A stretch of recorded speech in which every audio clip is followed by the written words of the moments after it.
मित्रांनो, 26 नोव्हेंबर 1949 भारताच्या इतिहासातील महत्त्वपूर्ण तारखांपैकी एक तारीख, ज्यांना भारतीय इतिहासात अनन्यसाधारण महत्त्व आहे.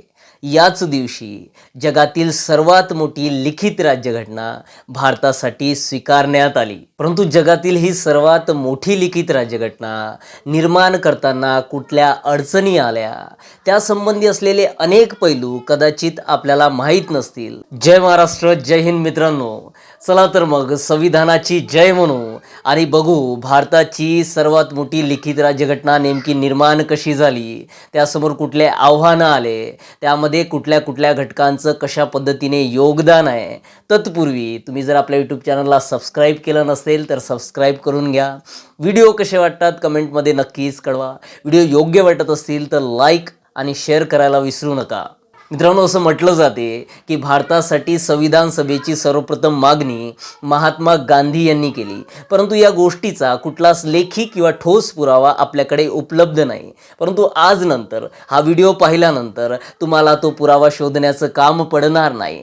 मुख्यतः जेव्हा भारताच्या संविधान सभेची स्थापना झाली आणि स्थापनेनंतर संविधान सभेचं पहिलं अधिवेशन भरलं 9 डिसेंबर 1946ला, तेव्हा त्या अधिवेशनाचे तात्पुरते अध्यक्ष म्हणून सच्चिदानंद सिन्हा यांची निवड करण्यात आली होती. आणि त्यांनी जेव्हा संविधान सभेला संबोधित केले तेव्हा त्यांनी त्यांच्या भाषणात या गोष्टीचा उल्लेख केला की भारतासाठी संविधान सभेची सर्वप्रथम संकल्पना महात्मा गांधी यांनी मांडली. त्यानंतर पुढे जात असताना 1934मध्ये भारतातील मार्क्सवादी विचारसरणीचे एक महत्त्वपूर्ण नेते होते, ज्यांचं नाव होतं मानवेंद्रनाथ रॉय. यांनी भारताच्या आर्थिक नियोजनासाठी एक योजना मांडली होती, जी योजना 1945मध्ये पुढे जनता योजना म्हणून आपल्या सर्वांच्या समोर आली. या जनता योजनेमध्येच सर्वप्रथम लेखी पुरावा आढळला, लेखी मागणी आढळली, ती म्हणजेच भारतासाठी एक संविधान सभा असावी आणि त्या संविधान सभेने भारताचं संविधान तयार करावं. तेव्हापासूनच भारताच्या संविधान सभेची मागणी करणारं पहिलं व्यक्तिमत्व म्हणून आपण मानवेंद्रनाथ रॉय यांना ओळखतो. हीच मागणी पुढे काँग्रेसने उचलून धरली. 5 ते 7 डिसेंबर 1934मध्ये काँग्रेसच्या केंद्रीय कार्यकारिणीची बैठक आताच्या बिहारची राजधानी असलेल्या पाटणामध्ये भरलेली होती आणि तेथेच काँग्रेसने सर्वप्रथम भारतासाठी संविधान सभेची मागणी केली आणि ती मान्यसुद्धा करण्यात आली. 1937पर्यंत जोराशोरात संपूर्ण भारतात अनेक वेगवेगळ्या नेत्यांकडून संविधान सभेची मागणी होत होती, परंतु कोणीच हे सांगायला तयार नव्हतं की भारताची संविधान सभा नेमकी कशी तयार होईल. परंतु 1938मध्ये पंडित जवाहरलाल नेहरू यांनी काँग्रेसच्या वतीने अशी मागणी केली की भारताची संविधान सभा ही प्रौढ मतदानाद्वारे निवडून दिलेल्या सदस्यांची बनलेली असेल आणि ती कुठल्याही बाह्य प्रभावाविना भारताचं संविधान तयार करेल.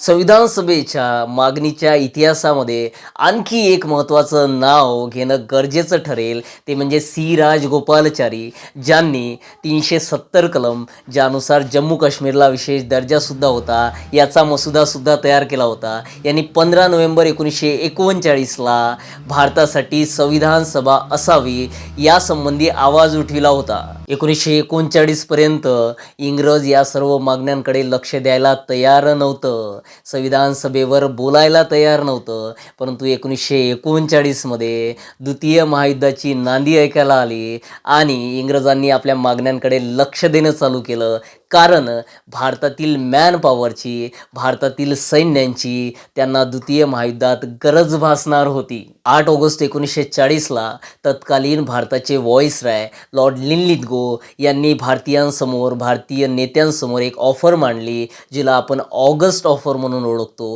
ही ऑगस्ट ऑफर पूर्णतः त्यांच्या हिताची होती म्हणून आपल्या पुढे मांडलेली होती. त्यांना आपली द्वितीय महायुद्धासाठी गरज होती म्हणूनच ही ऑफर आपल्या पुढे दिलेली होती. आणि या ऑफरमध्ये सर्वात महत्त्वाची बाब होती की भारतासाठी एक संविधान सभा निर्माण करण्यात येईल आणि भारताचं संविधान मुख्यतः भारतीय लोक तयार करतील. मित्रांनो, मुख्यतः या शब्दाचा इथे अर्थ समजून घेणं अत्यंत गरजेचं. मुख्यतः म्हणजे संविधान सभेत मुख्यतः भारतीय असतील, परंतु ब्रिटिश लोक सुद्धा असतील. याचबरोबर संविधान सभेचा, संविधानाचा किंवा भारताला मिळणाऱ्या स्वराज्याचा विचार फक्त आणि फक्त द्वितीय महायुद्ध संपल्यानंतरच केला जाईल, अशा प्रकारची ऑगस्ट ऑफर होती आणि हे सर्व गोष्टी भारतीय नेत्यांच्या लक्षात आल्या होत्या. त्या कारणाने सर्व मताने भारतीय नेत्यांनी, वेगवेगळ्या संघटनांनी ऑगस्ट ऑफर पूर्णपणे नाकारली. त्याचवेळी द्वितीय महायुद्धात ब्रिटनची परिस्थिती पूर्णपणे खालावत होती. जर्मनीच्या नाझीने फ्रान्सपर्यंत मजल मारली होती. फ्रान्ससुद्धा जिंकून घेतले होते. आता इंग्लंडच्या, ब्रिटनच्या मनात कुठेतरी हरण्याची भीती होती. त्या कारणाने त्यांना भारतीय लोकांची गरज होती, भारतीय सैन्याची गरज होती, भारतातील मॅन पॉवरची गरज होती. तत्कालीन इंग्लंडचे प्रधानमंत्री क्लेमेंट ॲटली यांनी जानेवारी 1942मध्ये एका योजनेची घोषणा केली. ती योजना म्हणजे होती क्रिप्स मिशन. क्रिप्स मिशन भारतात आले. भारतात कशा पद्धतीने संविधान सभा स्थापन केल्या जाऊ शकते, भारताला कशा पद्धतीने संविधान देता येईल, या सर्व गोष्टीचा त्यांनी अभ्यास केला आणि अभ्यास करून ते परत गेले आणि त्यांनी त्यांचा अहवाल जेव्हा मांडला, तो अहवाल भारतातील प्रत्येक स्तरावरून नाकारण्यात आले. त्याचे दोन महत्त्वाचे कारणं होते मित्रांनो. ते म्हणजेच क्रिप्स मिशनमध्ये 7 सदस्य होते, जे 7चे 7ही सदस्य ब्रिटनमधीलच होते. त्यामध्ये एकही भारताचा सदस्य नव्हता. आणि दुसरी महत्त्वाची बाब होती की क्रिप्स मिशनमध्ये म्हटलं होतं, भारताचं संविधान हे पूर्णतः भारतीय लोक तयार करतील. पूर्णतः म्हणजे संविधान सभेत पूर्णचे पूर्ण भारतीय लोक असतील. मग नाकारण्याचं कारण काय? तर सर्वात महत्त्वाची बाब म्हणजे संविधान सभेची स्थापना किंवा संविधानाची निर्मिती द्वितीय महायुद्ध संपल्यानंतरच करण्यात येईल. अमेरिकेच्या मदतीने ब्रिटनला द्वितीय महायुद्धात विजय तर मिळाला, परंतु त्यांची राजकीय आणि आर्थिक परिस्थिती पूर्णपणे बदलली. समीकरणं मोठ्या प्रमाणात बदलायला लागले. तेव्हा कुठेतरी ब्रिटनच्या नेत्यांनी भारताला स्वातंत्र्य देण्याचा, भारताला संविधान सभा आणि संविधान देण्याचा विचार केला आणि भारतासाठी एक योजना आखली. ती योजना म्हणजे कॅबिनेट मिशन. तिलाच आपण त्रिमंत्री योजना म्हणतो. मे 1946मध्ये ब्रिटनचे तत्कालीन प्रधानमंत्री क्लेमेंट ॲटली यांनी त्रिमंत्री योजनेची घोषणा केली आणि या त्रिमंत्री योजनेनुसारच भारतासाठी संविधान सभा निर्माण करण्यात आली. या त्रिमंत्री योजनेमध्ये 3 महत्त्वपूर्ण व्यक्ती होते, ज्यापैकी पहिले होते भारत मंत्री पॅथिक लॉरेन्स, दुसरे होते स्टॅफर्ड क्रिप्स, जे ब्रिटनमधील व्यापार मंडळाचे अध्यक्ष होते, आणि तिसरे व्यक्ती होते A.V. अलेक्झांडर, जे ब्रिटनच्या नौसेनेचे प्रमुख होते. या 3 सदस्यीय कॅबिनेट मिशनने भारतासाठी संविधान सभा असण्याबाबत खूप चांगला अभ्यास केला आणि तसा अहवाल जाहीर केला आणि या अहवालामध्ये भारताच्या संविधान सभेची रचना जाहीर करण्यात आली. कॅबिनेट मिशनच्या अहवालानुसारच भारतीय संविधान सभेमध्ये एकूण 389 सदस्य असतील असे जाहीर करण्यात आले. ज्या 389 सदस्यांपैकी 292 सदस्य तत्कालीन ब्रिटिश प्रांतामधील असतील.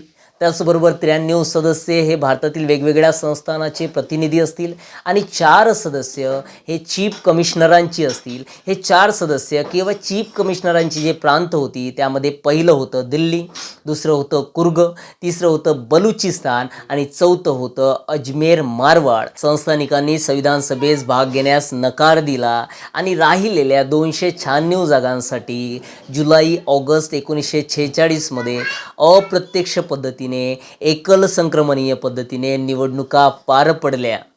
मग आपल्या सर्वांसमोर एक प्रश्न उपस्थित होतो, ते म्हणजे संविधान सभेच्या सदस्यांना नेमकं निवडून कोणी दिलं, मतदान कोणी केलं? कारण प्रत्यक्षरित्या ते आपल्यासारख्या लोकांकडून तर निवडून गेलेले नव्हते. तर मित्रांनो, 1935च्या कायद्यानुसार भारतात स्थानिक कायदे मंडळे स्थापन करण्यात आली होती आणि त्या कायदे मंडळाच्या सदस्यांकडूनच संविधान सभेचे 296 सदस्य निवडून गेले. या 296 जागांचे विभाजन 3 गटात करण्यात आले होते, ज्यापैकी पहिला गट होता शीख गट, दुसरा गट होता मुस्लिम गट आणि तिसरा गट होता सर्वसाधारण गट, ज्याला आपण हिंदू गट म्हणून ओळखलं तरी चालेल.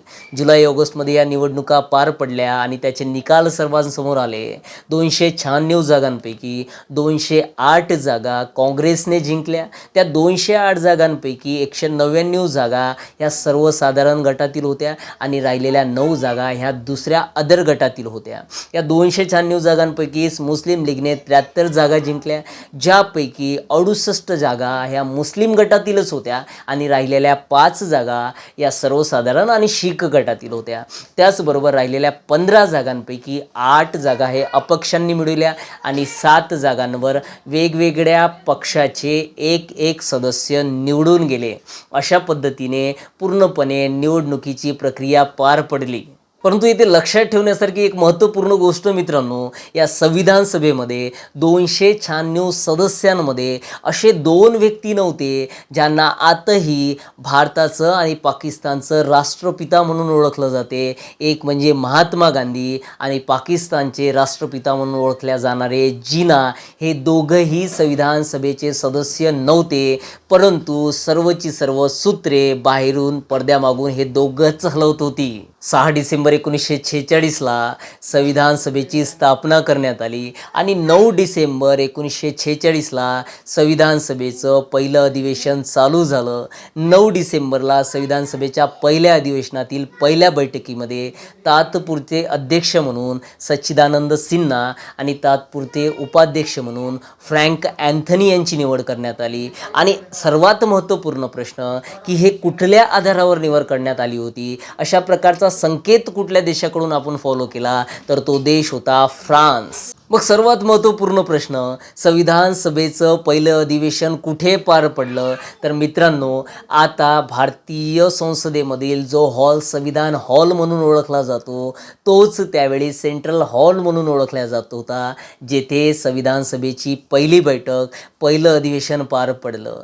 याच अधिवेशनापैकी दुसरी बैठक 11 डिसेंबर 1946ला पार पडली. या बैठकीमध्ये संविधान सभेचे कायमस्वरूपी अध्यक्ष म्हणून डॉक्टर राजेंद्र प्रसाद यांची निवड करण्यात आली. कायमस्वरूपी उपाध्यक्ष म्हणून 2 व्यक्तींची निवड करण्यात आली. एक म्हणजेच कोलकाता विद्यापीठाचे माजी कुलगुरू HC मुखर्जी, ज्यांचं पूर्ण नाव आहे हरेंद्र कुमार मुखर्जी, आणि दुसरे उपाध्यक्ष होते TT कृष्णामाचारी.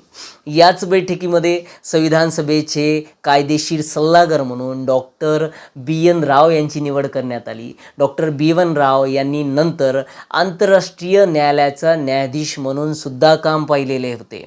13 डिसेंबर 1946ला संविधान सभेच्या पहिल्या अधिवेशनातील तिसरी बैठक पार पडली. ज्या बैठकीमध्ये पंडित जवाहरलाल नेहरू यांनी एक वस्तुनिष्ठ ठराव मांडला, ज्या ठरावामध्ये भारतीय घटनेची मूल तत्त्वे दिलेली होती आणि हाच ठराव पुढे भारताच्या घटनेची उद्देश पत्रिका म्हणून आपण ओळखायला लागलो. हा ठराव 22 डिसेंबर 1947मध्ये मान्य करण्यात आला होता.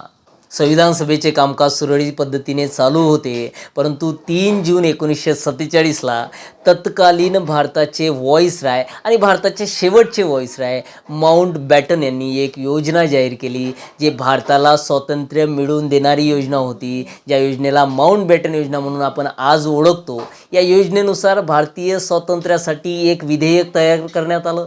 हे विधेयक 5 जुलै 1947ला ब्रिटिश पार्लमेंटमध्ये मांडलं आणि ते विधेयक 18 जुलै 1947ला ब्रिटिश पार्लमेंटमध्ये पारित करण्यात आलं आणि तेथून जवळपास 27 ते 28 दिवसामध्ये भारताला स्वातंत्र्य देण्यात आलं. तो दिवस होता 15 ऑगस्ट 1947. परंतु मित्रांनो, दुर्दैव, ज्या दिवशी आपल्याला स्वातंत्र्य मिळालं त्याच दिवशी भारतीयांनी समृद्ध केलेला एक महत्त्वपूर्ण प्रदेश पाकिस्तान म्हणून भारतापासून वेगळा झाला. स्वातंत्र्य मिळण्यापूर्वीच म्हणजेच एप्रिल 1947मध्ये आतापर्यंत ज्या संस्थानिकांनी भारतीय संविधान सभेत समाविष्ट होण्यासाठी नकार दिला होता, हे आता हळूहळू संविधान सभेकडे वळले होते. ज्यापैकी 28 एप्रिल 1947ला भारतातील महत्त्वपूर्ण 6 संस्थान, ते म्हणजे बडोदा, बिकानेर, जयपूर, पटियाला, उदयपूर आणि त्याचबरोबर रेवा हे 6 संस्थानं संविधान सभेत समाविष्ट झाली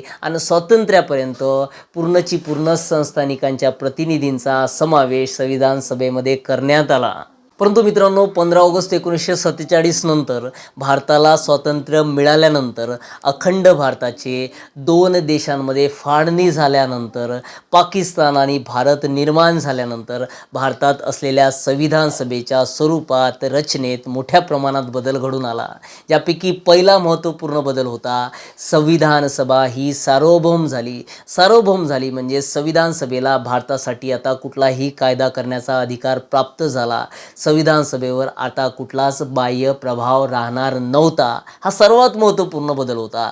त्या कारणाने संविधान सभेला भारतासाठी वेगवेगळ्या प्रकारचे कायदे करण्याची मुभा मिळाली. दुसरा महत्त्वपूर्ण बदल झाला जो कायदे करण्याशीच निगडीत आहे. मित्रांनो, कुठल्याही देशासाठी कुठली संस्था कायदे करते तर त्या संस्थेला भारताच्या दृष्टिकोनातून, भारताच्या लोकशाहीनुसार आपण संसद म्हणतो. मग भारतात तर त्यावेळी संसद अस्तित्वात नव्हती. मग भारतात कायदे निर्माण कोणी केले तर संविधान सभेनेच केले. म्हणून भारताची पहिली संसद म्हणून, भारताचं पहिलं कायदे मंडळ म्हणून संविधान सभेनेच काम केलं. हे सर्वात महत्त्वपूर्ण संविधान सभेच्या स्वरूपात झालेला बदल होता. आणि तिसरा महत्त्वपूर्ण बदल जो संविधान सभेच्या रचनेत घडून आला ते म्हणजे संविधान सभेची सदस्य संख्या.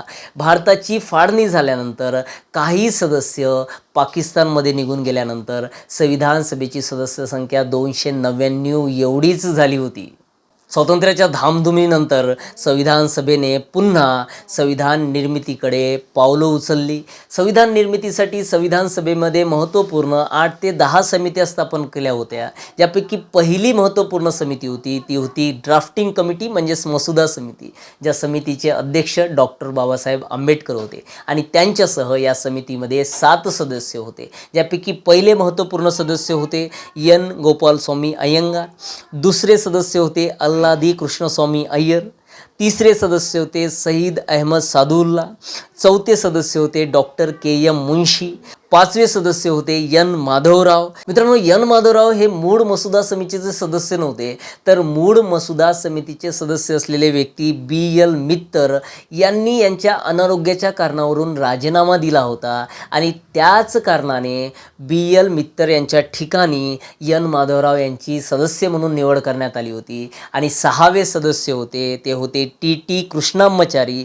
टी.टी. कृष्णाम्माचारी सुद्धा मूळ मसुदा समितीचे सदस्य नव्हते, तर मूळ मसुदा समितीचे सदस्य असलेले व्यक्ती डी.पी. खेतान यांचा मृत्यू झाल्यानंतर टी.टी. कृष्णाम्माचारी यांची सदस्य म्हणून निवड करण्यात आली होती. मित्रांनो, येथे एक अत्यंत महत्त्वाची बाब समजून घेणं अत्यंत गरजेचं. संपूर्ण जगात, संपूर्ण भारतात भारतीय राज्यघटनेचे शिल्पकार म्हणून डॉक्टर बाबासाहेब आंबेडकर यांना ओळखलं जाते. परंतु आपण कधी विचार केला का की डॉक्टर बाबासाहेब आंबेडकर यांनाच का भारतीय संविधानाचं शिल्पकार म्हटलं जाते? यांच्या व्यतिरिक्त सुद्धा संविधानाच्या मसुदा समितीमध्ये 6 सदस्य होते. मग डॉक्टर बाबासाहेब यांनाच का म्हटलं जाते संविधानाचं शिल्पकार? तर मित्रांनो, आपल्या लक्षात येईल की एकूण असलेल्या 6 सदस्यांपैकी डॉक्टर के.एम. मुंशी यांना जर सोडलं तर बाकी 5 सदस्य हे फक्त आणि फक्त भारतातील विविध प्रदेशातील सदस्यांना प्रतिनिधित्व मिळावं या दृष्टिकोनातूनच मसुदा समितीवर निवडण्यात आले होते.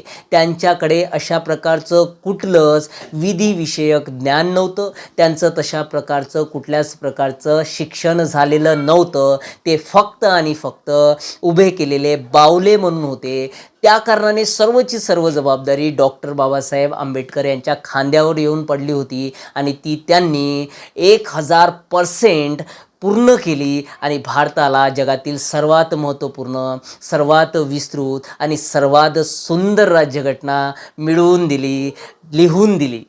मित्रांनो, आपण बऱ्याच ठिकाणी वाचतो, बऱ्याच ठिकाणी अभ्यासतो, वेगवेगळ्या पुस्तकांमध्ये आपल्या डोळ्यासमोर येते की भारताचं संविधान निर्माण करण्यासाठी 2 वर्ष 11 महिने 18 दिवस एवढा कालावधी लागला. परंतु जेव्हा आपण विस्तृत पद्धतीने या सर्व गोष्टीचा, संविधान निर्मितीचा विचार करतो, अभ्यास करतो, तेव्हा आपल्या लक्षात येते की डॉक्टर बाबासाहेब आंबेडकरांनी हे संविधान फक्त आणि फक्त 6 महिन्यात लिहून पूर्ण केलं. आता त्या सर्व गोष्टी समजून घेत असताना आपल्या लक्षात येईल की की 29 ऑगस्ट 1947ला भारतात मसुदा समितीची ड्राफ्टिंग कमिटीची डॉक्टर बाबासाहेब आंबेडकर यांच्या अध्यक्षतेखाली निवड करण्यात आली, स्थापना करण्यात आली. या मसुदा समितीने पुढील 6 महिने म्हणजे जवळपास ऑगस्ट टू फेब्रुवारी 1948पर्यंत संविधान लिहिलं. वेगवेगळ्या प्रकारच्या संविधानांचा अभ्यास करून लिहिलं आणि भारतासाठी अनुकूल असेल अशा प्रकारची परिस्थिती त्या संविधानात निर्माण केली. 6 महिन्यानंतर फेब्रुवारी 1948मध्ये हे लिखित संविधानाचा पहिला मसुदा कच्च्या स्वरूपात भारतीय जनतेसमोर मांडण्यात आला आणि भारतीय जनतेला सर्वप्रथम डॉक्टर बाबासाहेब आंबेडकरांनी अधिकार दिला की ते या मसुद्यामध्ये दुरुस्त्या सुचवू शकत होते आणि त्यासाठी भारतीय जनतेला 8 महिन्याचा कालावधी देण्यात आला होता.